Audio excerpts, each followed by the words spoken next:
Leo tutazungumzia kuhusiana na elimu ya afya ya uzazi. Ni moja kati ya mada pana sana, mada kubwa sana.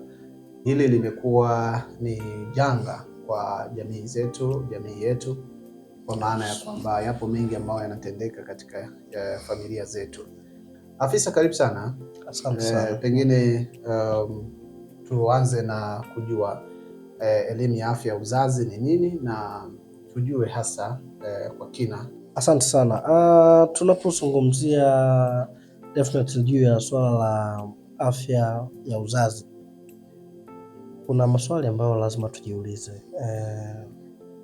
Vijana wakiambiwa tu afya ya uzazi, wengine wanahisi ni ngono pekee, wengine wanahisi ni mimba.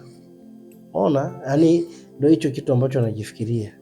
Sasa unakuja kujiuliza, ni nani mwenye jukumu la kuwafundisha watoto juu ya masuala ya afya ya uzazi? Nani mwenye hilo jukumu? Nani anawafundisha? Au ndio hilo wanajikita wanafundisha na TikTok pamoja na Google? Kwa hiyo afya ya uzazi sio hivyo vitu pekee. Tunapozungumzia afya ya uzazi, tunazungumzia mabadiliko ya mwili, tunazungumzia heshima ya mwili, tunazungumzia mustakabali mzima wa uzao au uzazi.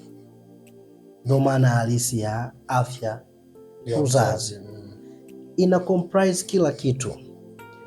Mtu asije akafikiri kwamba tunazungumzia afya ya uzazi basi afya ya akili haihusiki.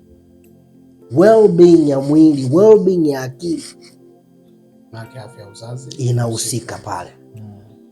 Kwa hiyo ni vitu vyote hivyo ambavyo nimevieleza ndio vinatengeneza kitu ambacho kinaitwa afya ya uzazi. Okay.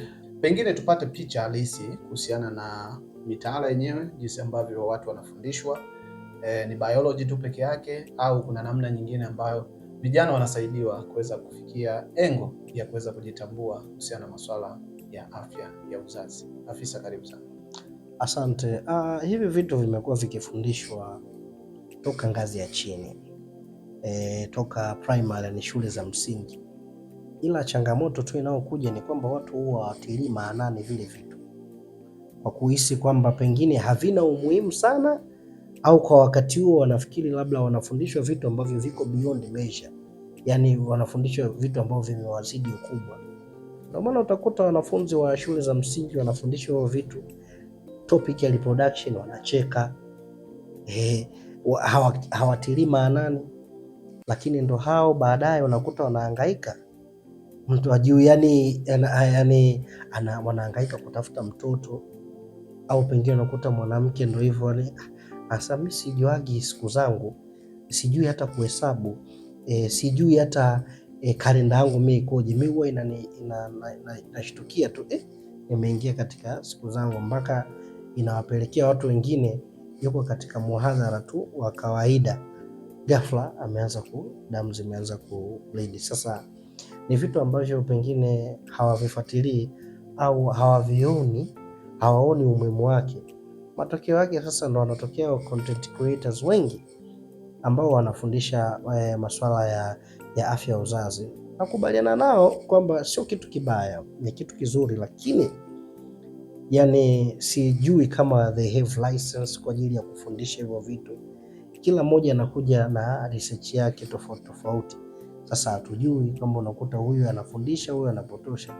Na mtakubaliana na mimi, juzi tu Mheshimiwa Clayton Chipando almaarufu kama Baba Levo alizungumzia hivyo kwamba tunaomba Wizara ya Afya pengine mjaribu kuangalia, tunapenda elimu zinazotolewa na watu, kuna watu wamededicate maisha yao kwa ajili ya kutoa elimu hiyo, lakini sasa waangalie are they real, wanaotoa elimu wamethibitishwa juu ya elimu, kwa sababu it's very sensitive thing kuhusiana masuala ya afya ya uzazi. Na ndio maana siku zote mimi hata anapoenda kutoa elimu kuhusiana masuala ya ustawi wa jamii au napokwenda kufundisha, inanilazimu mimi niweze kusoma kiundani zaidi, na ndipo huwa nakuja na theory kwamba usipoumiza akili utaumiza mwili.